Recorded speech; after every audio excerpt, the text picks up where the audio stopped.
আমন্ত্রণ বাংলাদেশ প্রতিদিনের সারা দেশের সব খবরে আপনাদের সাথে আছি আমি অনন্যন্তী। ঝিনাইদহে ঘন কুয়াশায় নিয়ন্ত্রণ হারিয়ে ট্রাক ব্রিজের রেলিং ভেঙে নদীতে পড়ে যায়।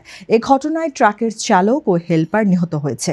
রোববার দিবাগত রাত 1টার দিকে ঝিনাইদহ কুষ্টিয়া মহাসড়কের গাড়াগঞ্জ এলাকায় বড়দাহ পুরাতন ব্রিজে এ দুর্ঘটনা ঘটে।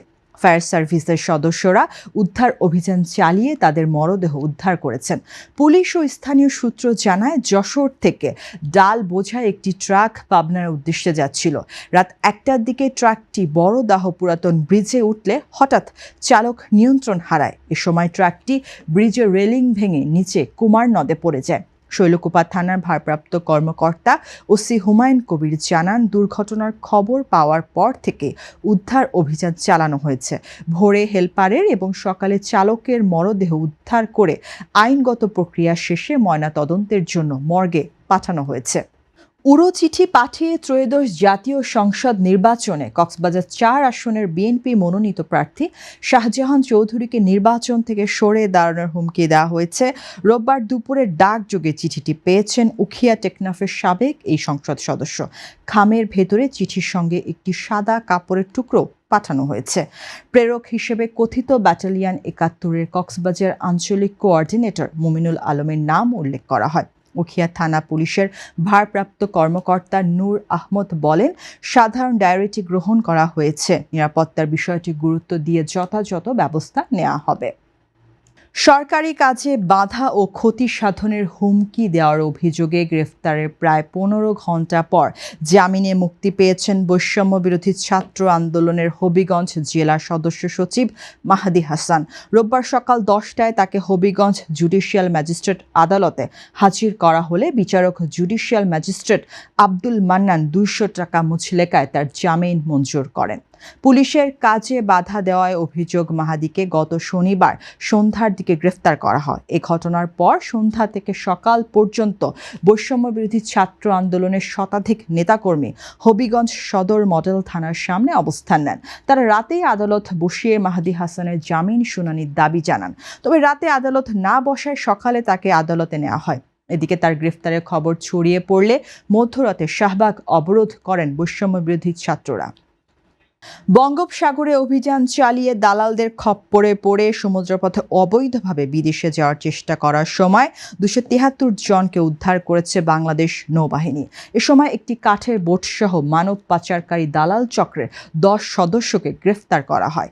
নৌবাহিনী সূত্র জানায়, গোপন সংবাদের ভিত্তিতে শনিবার দিবাগত রাত্রে সেন্ট মার্টিন দ্বীপ সংলগ্ন সমুদ্র এলাকায় অভিযান পরিচালনা করে টহলরত নৌবাহিনীর জাহাজ বা নৌজার স্বাধীনতা সেন্ট মার্টিন দ্বীপ থেকে প্রায় 30 মাইল দক্ষিণ পশ্চিমে একটি কাঠের বোটের সন্দেহজনক গতিবিধি নজর এলে সেটিকে থামার সংকেত দেওয়া হয়। তবে সংকেত অমান্য করে বোটটি পালানোর চেষ্টা করলে নৌবাহিনী ধাওয়া দিয়ে সেটিকে আটক করে। উদ্ধারকৃতদের পরবর্তী আইনানুগ কার্যক্রমের জন্য টেকনাফ থানায় হস্তান্তর করা হয়েছে।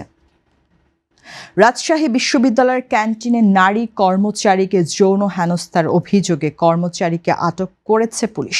শনিবার রাতে বিশ্ববিদ্যালয়ের শহীদ সোহরাওয়ার্দী হলে এই ঘটনা ঘটে। অভিযুক্ত কর্মচারী জয়নাল ক্যান্টিনে খাবার পরিবেশন ও অন্য কাজ করেন। ক্যান্টিনের ম্যানেজারকে আগে থেকে জানানো হলেও তিনি কোনো রকম ব্যবস্থা গ্রহণ করেননি বলে অভিযোগ শিক্ষার্থীদের। হল সংসদের নেতৃবৃন্দ জানান, দুপুরে নারী কর্মচারীকে কক্ষে একা পেয়ে যৌন হেনস্থা করেন জয়নাল। শুধু তাকে নয়, এমন অনেক নারী কর্মচারীর সঙ্গে তিনি কয়েকবার এসব অপকর্মের চেষ্টা করেছেন। কাজ চলে যাওয়ার ভয়ে কেউ কেউ মুখ খুলছে না। ফলে অভিযুক্তদের শাস্তি ও নতুন ক্যান্টিন পরিচালক রাখার দাবি জানান তারা। বাগেরহাটের পূর্ব সুন্দরবন বিভাগের গহীন অরণ্যে চোরা শিকারীদের পাতা ফাঁদে আটকা পড়েছে একটি রয়্যাল বেঙ্গল টাইগার। চাঁদপাই রেঞ্জের বৈদ্যমারি ও জয়মণি এলাকার মাঝামাঝি সরকির খাল থেকে আধা কিলোমিটার গহীন অরণ্যে চোরা শিকারীদের পাতা ফাঁদে আটকা বাঘটি শনিবার দুপুরে টহল দেওয়ার সময় দেখতে পায় বনরক্ষীর। এরপরই আটকা পড়া বাঘটি নিরাপত্তায় আশপাশে এলাকায় কর্ডন করে রাখে বন বিভাগ। খবর পেয়ে উদ্ধার অভিযান চালাতে আসেন বাগেরহাটের পূর্ব সুন্দরবন বিভাগের বিভাগীয় বন কর্মকর্তা ডিএফও মোহাম্মদ রেজাউল করিম চৌধুরী। সুন্দরবনের চাঁদপাই রেঞ্জের কর্মজল বন্যপ্রাণী প্রজনন কেন্দ্রের ভারপ্রাপ্ত কর্মকর্তা হাওলাদার আজাদ কবির এই তথ্য নিশ্চিত করে জানান, বাঘ উদ্ধারে রবিবার দুপুরে ঢাকা থেকে একজন ভেটেরিনারি সার্জন আনা হয়েছে। তিনি ঘটনাস্থলে পৌঁছালে ট্যাঙ্কুলাইজার গান ব্যবহার করে বাঘটি উদ্ধার কাজ শুরু হবে। ট্যাঙ্কুলাইজারের প্রভাবে বাঘটি সাময়িকভাবে অচেতন হবার পর ফাঁদ থেকে মুক্ত করা হবে। এই ছিল বাংলাদেশ প্রতিদিনের সারা দেশের সব খবর। এতক্ষণ আমাদের সাথে থাকার জন্য ধন্যবাদ।